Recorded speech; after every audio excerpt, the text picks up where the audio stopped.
Good morning. This is Ray with another segment of God's creations, sharing some of the flowers here in my garden. I want to share with you two things this morning: sunflowers and rose mallow hibiscus. You're looking at a row of sunflowers, about a pack of multicolored sunflowers. Helianthus. There were 70 species of annual and perennial sunflowers. They're all in the daisy family. They're native to North and Central America.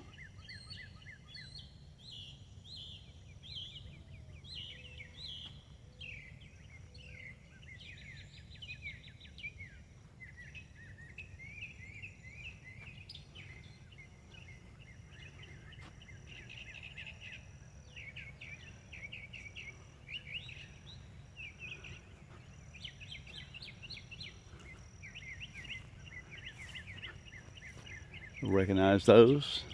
That's my blackberries. But I'm panning around to show you some different sunflowers.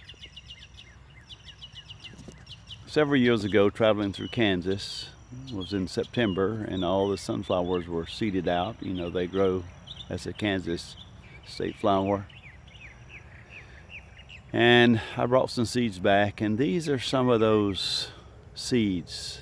Now, they've crossed, I think, over the years with some other types, but you see how tall these are? These are 8, 10, 12 foot tall.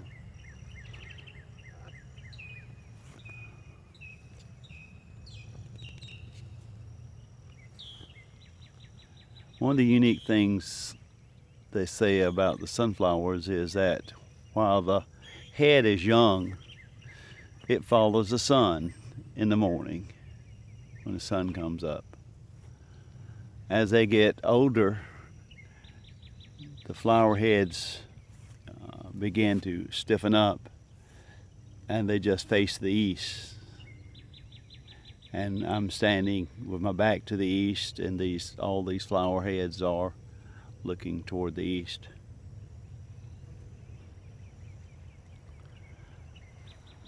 But I'm going to pan out a little, and you can see that I have a lot of these tall, I'm going to just call them Kansas sunflowers, coming up. Once you get them started, the birds will eat all the heads as much as they can, but they leave a lot of seed, and they just come up scattered in the garden. Sunflowers, beautiful addition. You can grow them in pots, you can grow them in the yard. Kids usually love sunflowers because they're so large. Sunflowers is a good addition to the garden. They're also used commercially for crops, for food, for oil. So sunflowers are a big part of American use and diet and in culture. The second flower I want to share with you is the rose mallow hibiscus.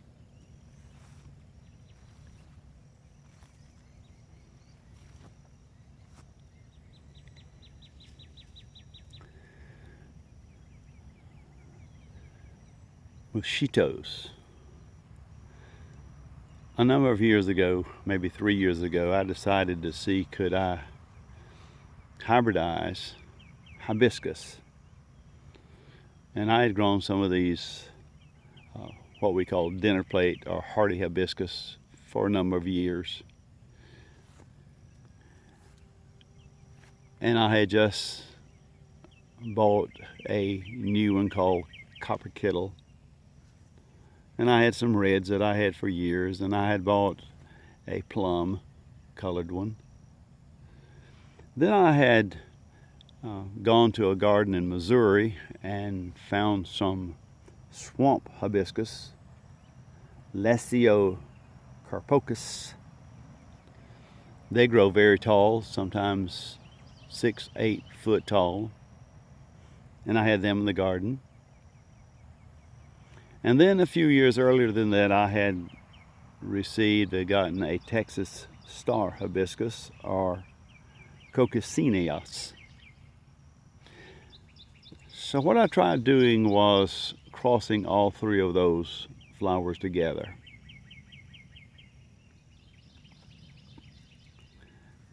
And I thought I was pretty successful. And these right here you're looking at is some of the crosses I made that year. And then another year I crossed some more and branched out a little bit more. But these things, some of them cross very easily. In fact, I believe that people have been crossing these three and a couple of other types of hibiscus for years.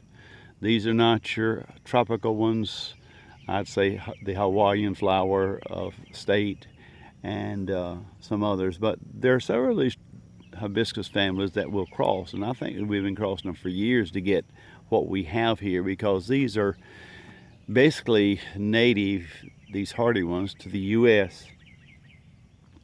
The Fleming brothers of Nebraska a number of years ago began to hybridize, and I think they used the swamp and the other hardy ones and began to cross, and have developed what we would normally call this hardy hibiscus, or some people call them dinner plate hibiscus. I'm going to pan up, you can see them in the distance, or the dinner plate hibiscus, where the flower is from 7 to 11, 12 inches across in diameter. And they come in a lot of different colors now because of the hybridizing of things. I grow basically 4 colors: plum, pink, red, and white. But when you begin to crossing even these 4 colors, you have a lot of range of colors that I have just labeled as red, and they're not all just red, they're all kind of shades of red. And if you can see in the background, I have quite a few of these that I did that experiment with. And there's the bed, there's a patch of over right at 2,000 that I got. Then last year I branched out and did try to do some crossing with, if you see in the background there, the rows of Sharons or Letheas. And I'm not sure if they made any crosses. I have a lot of seed out of seed pods that I saved that I indicated that was a cross. But whether they have really crossed with the rows of Sharons or not remains to be seen as they bloom. Although I've got some of them growing, and they're putting on these not bloom pods, but the squares that indicates the bloom. They're still several weeks off from blooming to see what I have produced this year. But I know some of the things have really crossed with one another because of the leaf structures. Because the leaf structure is different on all of these, even the color of the leaves. And so I know there's some crossing being done. But here is a quick look at some that were seeds last fall, and now they're growing, and I hope most of them will bloom sooner or later in this year, because this is just the middle of June, and so they have a long time in our summer months here.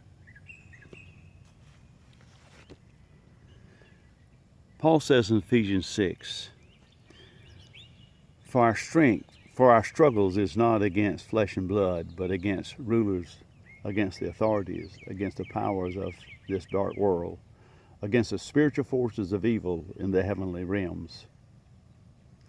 Yet all of our arguments and our disagreements are with other humans, never thinking that behind the scenes someone is often manipulating or tempting, if you want to use that word.